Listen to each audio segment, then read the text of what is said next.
Kembali lagi di CPP Talk, masih dengan Bapak Andra Soni. Tadi sudah cerita banyak lika-liku perjuangan sampai dengan masuk ke politik, tapi saya masih penasaran gimana Bang Andra bisa ketemu dengan salah satu petinggi Gerindra, Pak Dasko, yang itu akhirnya membuat Abang memutuskan masuk ke politik lebih dalam. Tahun 2013 saya mengantar kawan ke DPP Gerindra. Oke. Terus mau nyalon pileg. Pilkada. Pileg 2014. Dia ingin DPR RI dan kemudian akhirnya dia nyalon di wilayah Bangka Belitung. Nah, pas mengantar itu kan saya karena sifatnya mengantar kan lihat siapa gitu kan. Ya manggil Pak gitu kan. Nah, saat itu saya terkesan. Jangan panggil Pak lah katanya. Kelihatan tua sekali. Bang aja. Ya udah panggil Bang. Rupanya itu ya Bang Dasko. Iya, Sufmi Dasko Ahmad gitu. Nah, dalam obrolan itu salah satunya adalah yaudah kamu nyalon aja gitu. Nyalek aja sekalian ngantar gitu kan. Iya. Karena memang waktu itu 2014 Gerindra belum sebesar sekarang. Nah, saya juga tahu pertimbangannya apa. Nah, saya ditawarkan dan saya ikut.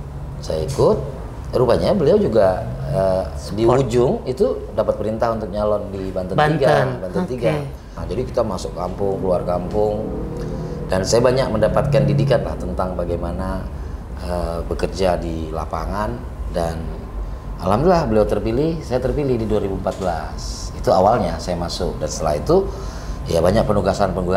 Jadi saya sempat jadi ketua DPC di Kota Tangerang. Kemudian saya juga dapat tugas mendampingi almarhum Pak Desmond sebagai sekretaris Dewan Pimpinan Daerah Banten ya. Dan kemudian hasil pemilu 2019 Partai Gerindra menjadi pemenang dan mendapatkan hak sebagai ketua DPRD. Nah, di situ juga saya diberi kepercayaan sebagai ketua DPRD Provinsi Banten. Sekarang memutuskan untuk jadi calon gubernur. Ya. Ini sosok Bang Andra ini orang yang kejutan sebenarnya. Kita nggak pernah memperkirakan kalau Bang Andra akan jadi calon gubernur yang diusung oleh Partai Gerindra dan koalisi Kim gitu ya. Gimana Bang?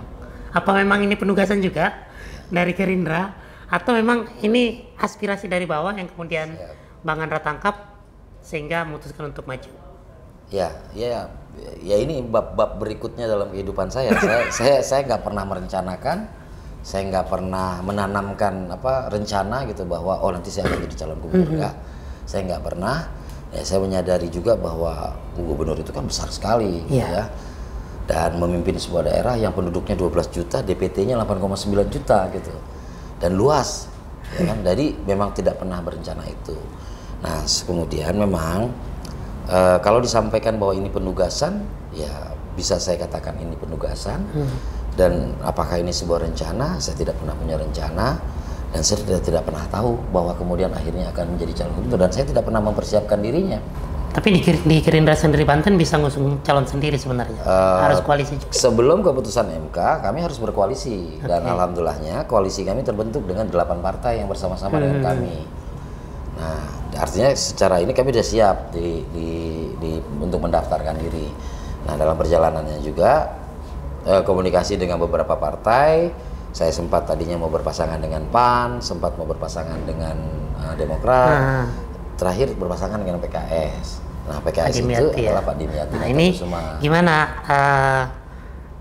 komunikasi politik yang dijalankan sehingga akhirnya bisa ketemu dengan Pak Dimyati. Lalu bahkan sekarang saya dengar ketua tim pemenangannya itu Mas Raffi Ahmad. Ini jarang-jarang ini Mas Raffi ini mau turun langsung sebagai ketua tim pemenangan. Lobisnya seperti apa tuh Bang ke Raffi itu sendiri? Ya ini yang saya bilang, kita nggak pernah punya rencana. Semua kan pasti sudah tercatat di atas sana ya. Itu kan udah pasti tercatat lah. Jadi awalnya justru saya tidak dengan Pak Dimyati itu kan. Iya. Nah, kemudian ada komunikasi antar partai, antar koalisi, ketemu dengan Pak Dimyati, kami berjalan bersama-sama, kemudian dideklarasikan. Nah, saat dideklarasikan itu Raffi Ahmad kan juga hadir. Ya, mungkin mereka berpikir gimana caranya Anderson ini bisa ngajar Raffi Ahmad kan? Gitu. Saya sendiri juga, ya itu tadi rahasia Tuhan ya, kita rahasia kehidupan. Saya hanya jalankan dan memang betul diumumkan oleh Pak Dasko bahwa Raffi Ahmad menjadi ketua tim pemenangan. Masih terkait dengan Banten, jadi ini kan tentu kalau sebagai calon gubernur punya visi, punya program yang akan diperjuangkan ya, Bang.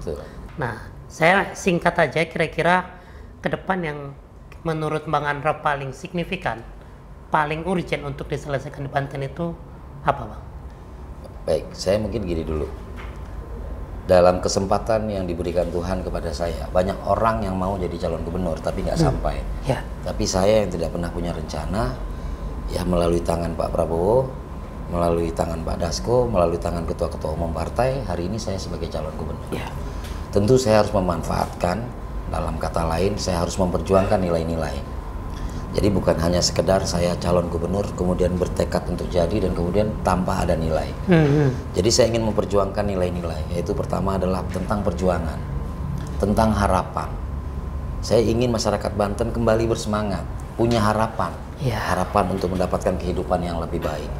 Sehingga saya menyusunlah visi dan misi. Saya ingin Banten maju, adil dan merata, itu visi saya. Saya punya lima misi. Misi saya salah satunya adalah memperkukuh iman dan takwa, karena Banten itu kan terkenal dengan itu. Dan kemudian saya juga ingin pertumbuhan ekonominya semakin merata. Potensi-potensi yang ada di Banten terkait dengan pertanian, terkait dengan pertambangan, terkait dengan jasa, terkait dengan industri dan sebagainya itu harus dimaksimalkan, harus dioptimalkan, yang kemudian manfaatnya juga bisa merata kepada masyarakat Banten. Yang ketiga tentu saya ingin pendidikan.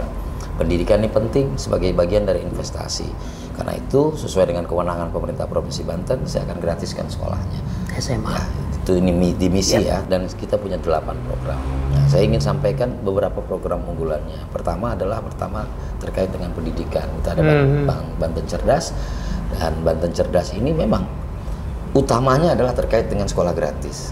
Oke. Ya, saya bukan berarti mengabaikan tentang kualitas, tapi yang pertama hari ini adalah sekolah gratis dalam rangka keadilan. Yang sekolah gratis tadi ditindaklanjuti nanti dengan memberikan beasiswa kepada anak-anak yang memang punya prestasi dan diutamakan kepada anak itu. Nah, beberapa jadi ada follow-up-nya ya. Ada follow-up, ada beberapa juga daerah di Lebak dan Pandeglang itu kadang-kadang sekolahnya SMA negerinya juga minat siswanya juga kurang. Kenapa terjadi kurang? Karena infrastruktur menuju ke sana jauh, jalan 20 kilo jaraknya segala macam. Nah, nanti kita ada programnya. Ya, sekolah model. Sekolah model itu sekolah yang sifatnya boarding, dikhususkan kepada wilayah-wilayah yang memang jaraknya jauh. Pak Prabowo udah kasih makan gratis. Ya kan, kita kasih sekolahnya gratis. Kita siapkan asramanya dan insya Allah mampu, Pak. Jadi mereka nggak perlu berjalan 5 kilo, 6 kilo untuk nyampe ke sekolah supaya konsentrasi belajarnya lebih maksimal. Di luar itu ya infrastruktur umum ya. Saya punya program namanya Bang Handra. Biar orang hafal nama saya. Bang Handra itu bangun jalan desa sejahtera. Jadi kalau seandainya jalan desa dibangun, interkoneksi antara desa, mereka bisa saling bertukar tentang produknya, kemudian saling berinteraksi, kan ekonomi desa bisa tumbuh. Ekonomi bisa tumbuh. Karena ekonomi tumbuh itu kan karena terjadi transaksi, terjadi komunikasi dan terjadi sebuah negosiasi. Itu harus diciptakan. Jadi pemerintah itu adalah fasilitator, bukan hanya eksekutor gitu. Jadi fasilitator. Baik. Luar biasa ini Bang Andra. Saya melihat masa depan Banten ini ada di Bang Andra nampaknya gitu ya, karena beliau lahir dari kondisi itu. Jadi apa yang tadi direfleksikan kemudian dituangkan dalam bentuk program. Nah, oke. Sebelum kita akhiri diskusi kita dengan Bang Andra, saya mau bikin kuis dulu dengan Bang Andra. Jadi ini jawab cepat. Ada 10 pertanyaan Bang saya berikan. Silakan dijawab salah satu dari 2 opsi yang saya berikan. Siap ya Bang? Ya. Jadi ketua DPRD atau jadi gubernur? Gubernur. Makan siang gratis atau sekolah gratis? Dua-duanya. Dua-duanya. Nggak bisa milih satu-satu Bang. Saya nggak mau milih satu, saya maunya dua-duanya. Petani atau nelayan? Dua-duanya. Ini bukan disordered ini. Oke, yang keempat, karir surat atau agen asuransi? Surat. Surat. Main hoki atau naik gunung? Main hoki. Main hoki, karena atlet hoki tadinya. Soekarno atau Tuanku Abdurrahman? Soekarno. Karena sudah ke Indonesia, jadi sudah dapat cerita yang sesungguhnya. Raffi Ahmad atau Atta Halilintar? Raffi Ahmad. Raffi Ahmad. Jawab cepat. Airin atau Rano Karno? Rano Karno. Mas Gibran atau Mas Kaisang? Gibran. Gibran, calon wakil presiden terpilih. Terpilih. Terakhir bang, tapi harus jawab salah satu, nggak boleh dua-duanya ya bang. Prabowo atau Bang Dasko? Prabowo. Prabowo. Luar biasa. Ada yang memang harus dijawab cepat, ada yang nggak punya pilihan, karena dua-duanya penting menurut Bang Andra. Bang Andra, terima kasih banyak atas waktunya. Mungkin ada pesan-pesan buat masyarakat Banten, Bang, yang nanti akan menonton tayangan kita ini.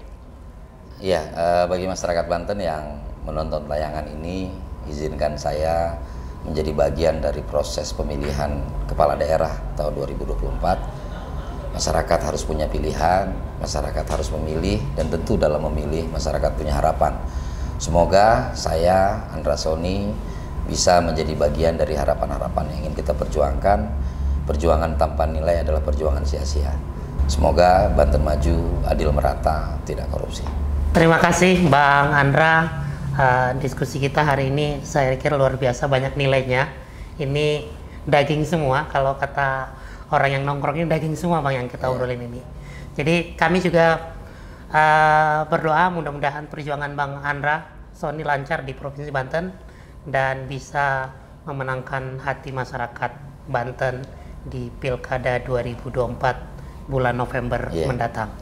Terima kasih sudah datang ke CWP Talk. Kita ketemu di CWP Talk edisi yang lain. Assalamualaikum warahmatullahi wabarakatuh. Waalaikumsalam.